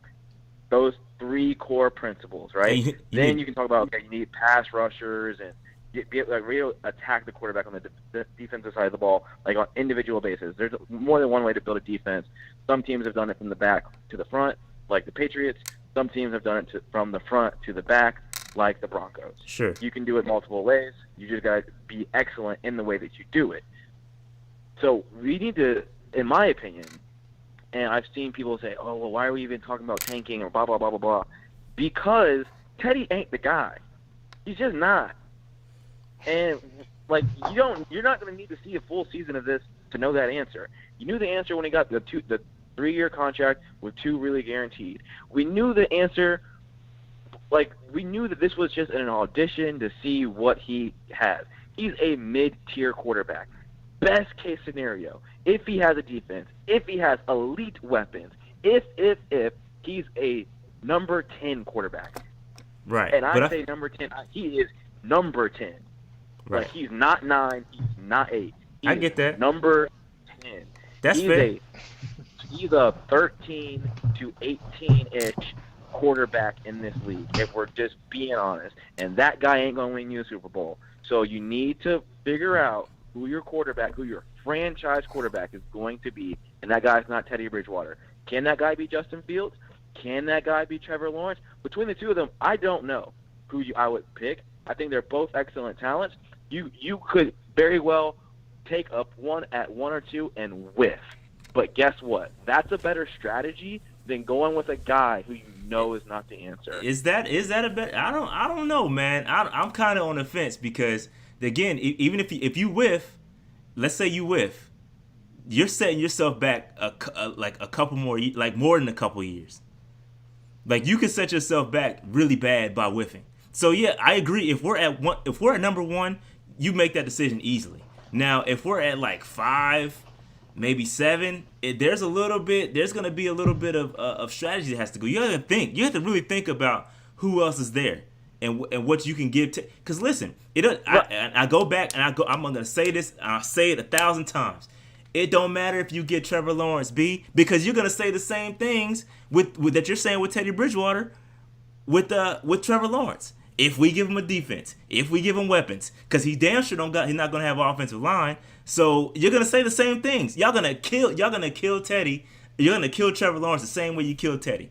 If we don't fix the things around him. Because I know that Trevor Lawrence, like the potential is higher with Lawrence, right? Could like, be, absolutely. Teddy, I know where the ceiling is with Teddy. Teddy, the best you're going to do is make the playoffs, win a game, especially with the new playoff format. You got to keep that in mind now too. Like the best he's going to do is win a playoff game. He's not going to go on the road and win you a playoff game either. He ain't going into Seattle and win you a playoff game. He's winning you a home playoff game if you get a home game. Nobody said Nick Foles was going to get a ring either. Shit happen. Shit could happen, bro. Like anything. This is NFL, bro. Anything can happen. You get hot. Patriots in the Super Bowl. You get hot. Anything can happen. And I agree with your point. I agree with the basis of your point. Get your guy. I get that. I agree with you with that. I'm just saying that anything can happen. You know what I'm saying? And maybe Teddy's not the guy, but I agree. I agree. Maybe he's top 10. Maybe he is number 10. That could be the case. But I'm just saying, sometimes it's better to go with what's the saying, Dave? It's better to go with the evil you know than the evil you don't. I'm just saying. You know. Yeah, that joint. So I don't know, man. I'm just saying. I see all sides of it. But I don't know. That's all I had. The last point I'm gonna make is I came on here. I can't remember when it was, but I came on here. I had to talk about Matt Rule. Yep. And I had to talk about David Tepper. And Noli said he's going to give him 3 years. Mm-hmm. You got that big old contract. You getting to pick the whole front office. You getting all. You on a little shorter leash, my guy. So I might have to. I'm just letting you know that I may have to order some ammo soon.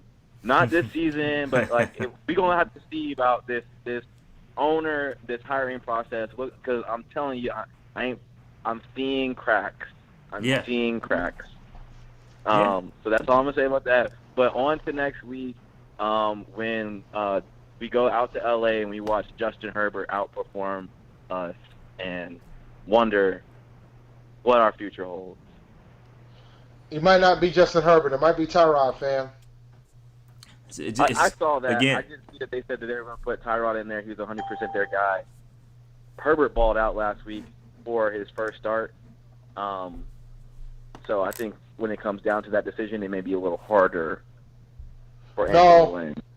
Nah, Lynn said he wanted Herbert the rest of the season. So I think he is determined to make sure that Tyrod is the starter if Tyrod is healthy. Now, if Tyrod's not healthy, we're going to get Herbert. I probably prefer Tyrod at this point, but I digress. All right, well, y'all take care. All right, man. Appreciate it. Let's get to Austin real quick. Go ahead, Austin. Yo, what's up? What's good? What's good, broski? Hey, man, how y'all doing, man? Y'all sound like y'all kind of mad about stuff. No, I'm straight. I'm good, bro. I'm always good. I'm good, man. That's how I get the stress off. I can't drink. Well, that's what's up, man. But that wouldn't have mattered anyway. I would have still been heavy. Yeah, I think this is probably like one of the first seasons where I'm like, just the start of the season where I have zero expectations. It is what it is. Everybody's trying to figure life out. We sitting in the pandemic. It sounds funny when you say it like that and not pandemic. So we in the pandemic, and 2021 season looks really, really fun. Maybe. So it's kind of weird that you have a head coach that's figuring out like a rookie getting drafted. You know what I mean? So I don't know what to expect anymore. So, he's an expensive rookie. Hey, man, it is what it is, man. It is what it is. Well, you know what I always say? European soccer season just started, so if you want something else to watch, hey, come on down. I'm good, I'm good now. Football season back. Yeah, that was just for when nothing else was on. Now that I got football back, or American football back, I'm focused on this joint. Oh no, it's still football. Yeah. I thought it was you in my chat, man. I'm going to tell you about that, dog. I thought it was you in my chat during the Q&A when I was getting asked about all these soccer players. Oh, nah, that wasn't me. Like I wouldn't. Nah, I knew it wasn't you, but that's why I was like, there was like, who's the best football player between these all these soccer players? I'm like, Christian McCaffrey. You know? Hey. I mean, maybe. Hey, you never know. I'm just, dog. It's just you out here on this American football podcast asking me about who's the best soccer player. I can't do it. Hey, man, sometimes you shouldn't.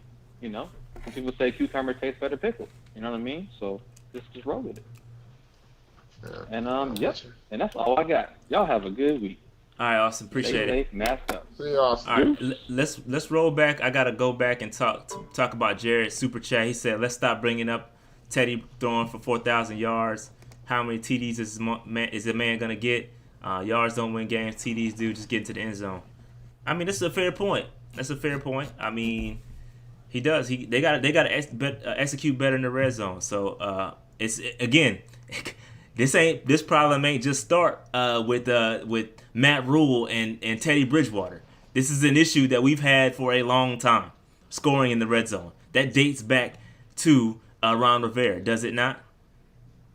Okay, so I mean, we've got to figure it out. Again, we are 2 games. We got a new OC, new head coach. Like, we gotta kind of just take it for what it is, man. And like, yo, this is what we got. It might not be optimal, but let's hope it gets better. That's all we can hope for. Let's hope it gets better, man. That's all I can say, man. Free therapy sessions, man. PNP therapy right now, man. Free PNP therapy. Dave, so you got anything else? Nah, man, I'm good. I just watched the Raiders almost fumble the ball away on 3rd and goal. But, you know. All right. Oh, man, hold up. Oh, we got another call. Let's take this last call. And Let me give me 1 second. Give me 1 second. All right. 727. What's good? Last call. Yo, what's up, y'all? What's up, Sean? What's up, Dave? What's good, man? What's up, man? Darius, what's good, broski? Chilling, man. Before I forget, I'm surprised I didn't bring it up, but I know it's Aggie Pride up in here, but straight like shout that. Out to JSU, man. Oh nah, I mean, yeah, they get Dion. Shout out to Dion. Like, I'm just saying. Listen. You know, all right, I'm gonna. You want my thoughts on the Deion Sanders signing for Jackson State, real quick, man? I think it's great for Jackson State. It doesn't change the fact that the SWAC is just going to be known for their bands and not their football play. Period. Oh no, I agree, Dave. I completely agree. I just think this it's big news for HBCU. It is. Oh no, it's huge. No, it's freaking huge. I love it.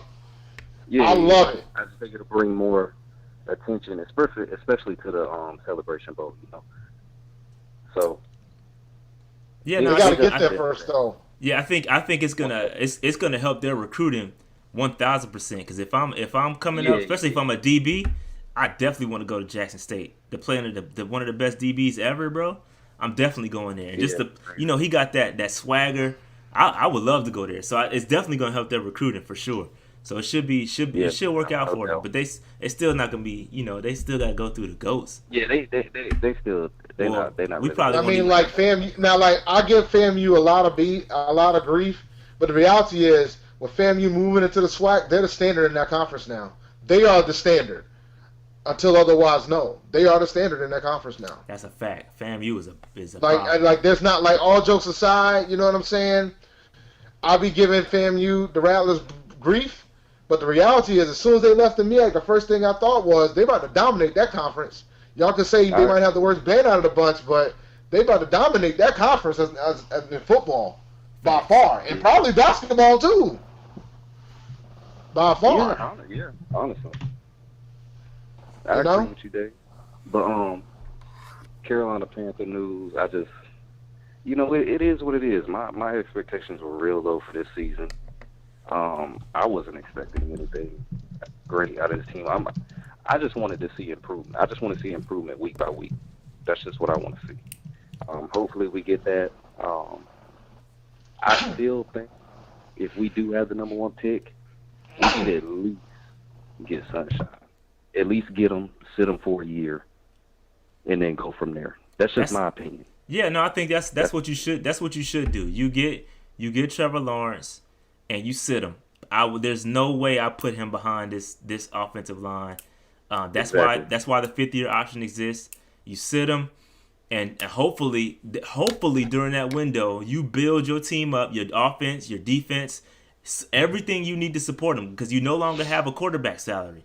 So you need to then throw all your resources, every resource you need to at that point need to go all in.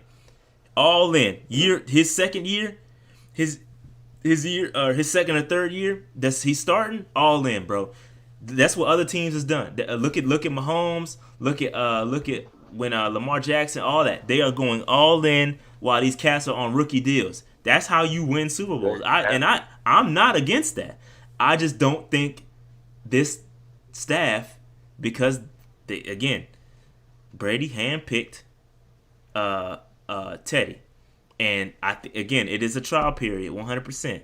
But if he does even halfway decent, I think they're gonna roll with Teddy and they're gonna trade back. I think that, listen. I don't think we're gonna be, and just to be clear, I don't think we're gonna be bad enough to be number 1 overall. I don't think that's gonna happen. I think you can have this discussion with Trevor Fields or Trey Lance. I think you can have the discussion then. But right now, I don't think we're going to have a number 1 overall, personally. Truth be told, though, I think, and I know a lot of the fan base isn't going to like this, but I think for the future of the team, if we are that bad, we should trade down and get more picks, because we got a lot of holes. Period. We do have a lot of holes. We have a lot of holes. Like, I think, to be honest, if you want to be frank, if you want to talk about sitting Trevor for a year, I would try to draft somebody in the second, and then like the first pick of the second round, and have that guy sit, but trade down and get more picks and build everything around it.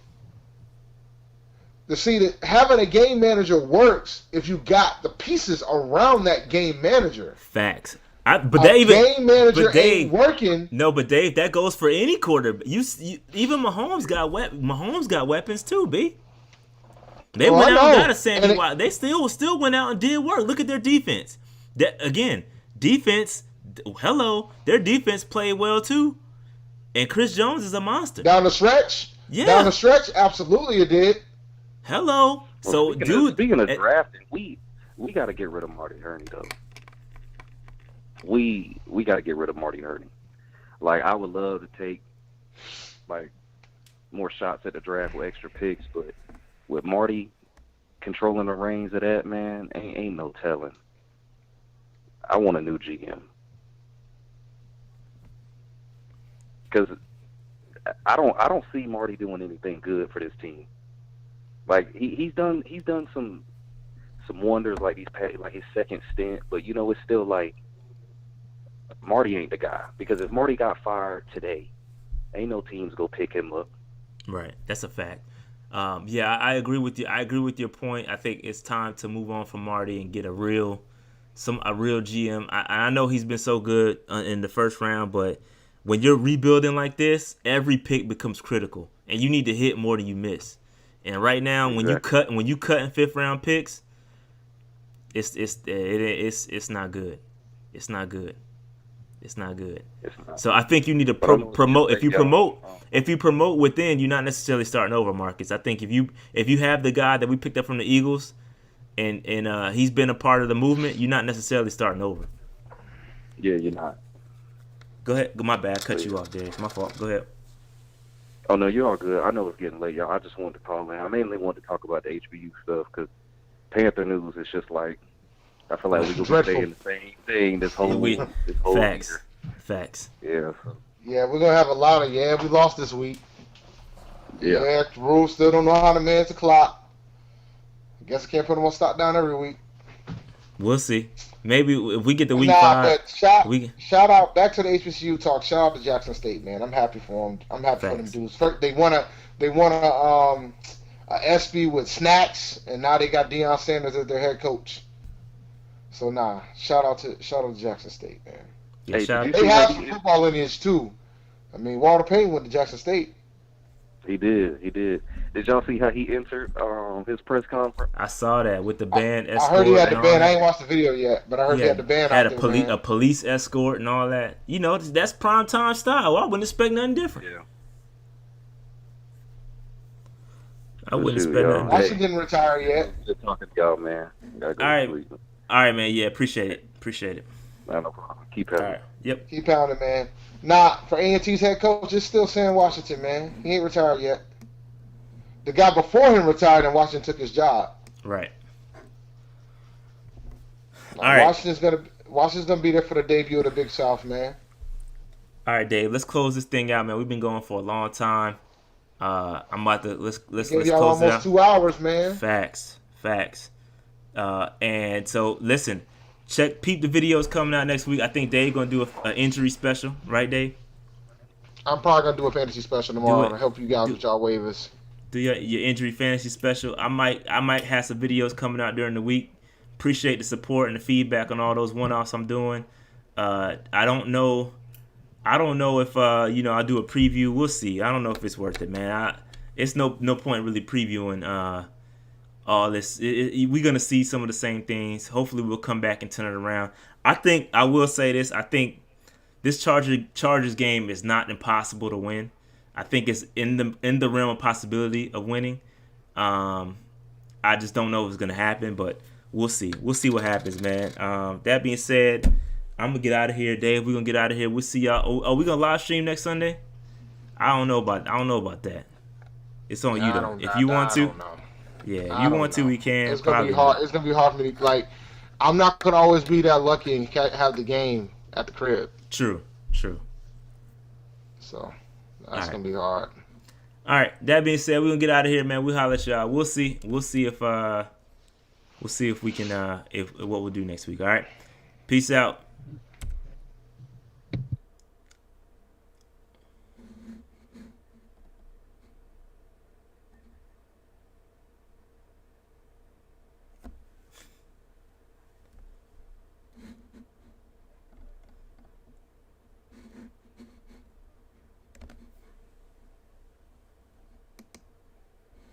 All right, peace out, people.